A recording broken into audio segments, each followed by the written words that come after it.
11 سال سر کریزا نافخویی لسوریه درباست بن.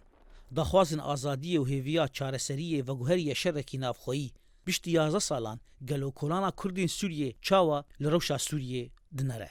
نیشتەجێهێ باژارێ قامشلۆ دیار دکن گۆ پشتی 11 ساڵان شەر ئالوزی لە سووریێ کورتور بوون ji ber got şerê heyî sînorên Sûrî derbas kiriye. Welatiyê bi navê İdrîs Badînî dibêje li ser asta Bakur Rojhilatê Sûriyê heft hêz hene ji ber vê yekê wê nakokî hebin û egerên derketina şer ji yê çareseriyê bilindtir e.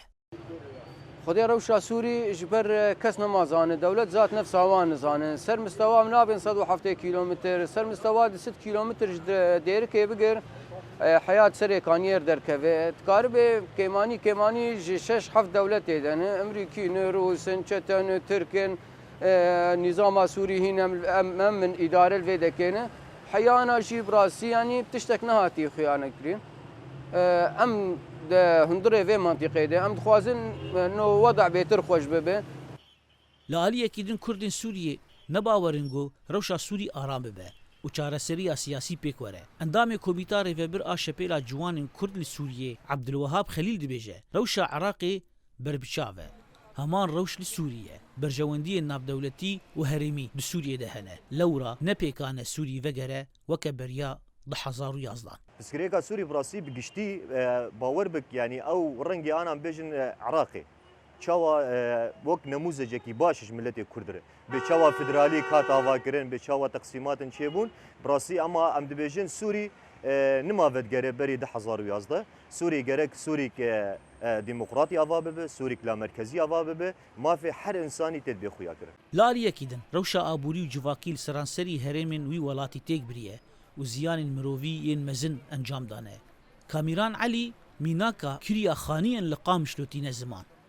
تداعياتي وتعداقل يعني قال لك مظل مهاتن فنابر مثلا حلبة شامي في منطقة قش هاتم سرمدة حمتش الجمع بوهاكر يعني بكبري كريا خانيا الجمع بينجي حزار بو إيرو بو $100 إيرو تلقام شو قشي دقرة تخانيكي تنابينه لآلية كيدن شينين باجاري قامشلو Pirsgirêka Sûriyê bi giştî bi rewşa Kurdan ve girê didin û çareserkirina doza Kurdên li Sûriyê bi çara siyasî ya Sûriyê ve girê dayiye û bê wê ti çareserî li Sûrî nepêkan be.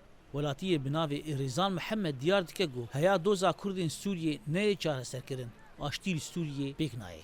بالاساس قرار دولتها سوريا قرار بشار الاسد ندستي ويدغي جبر فيكيجي چارەسەری دست دولت غير دغي مصالح دولتها جبر فيكيجي چارەسەری نابه عاد واجي چما چارەسەری نابل ويدكي اگر كرد ضد سوريا ده نشاركين شو تجاري جي دراهم ده تجاري جي سوري چارەسەری جرچ نابه جبر چما كرد جز اكن جي وقت بيجي جنسيجي سورينه تevî nizmbûna rêjeya asta şer û pevçûnan piştî 11 salan li hîn projeyên çareseriya siyasî pêş neketiye. Zana Umer dengê Amerîka Qamişlo.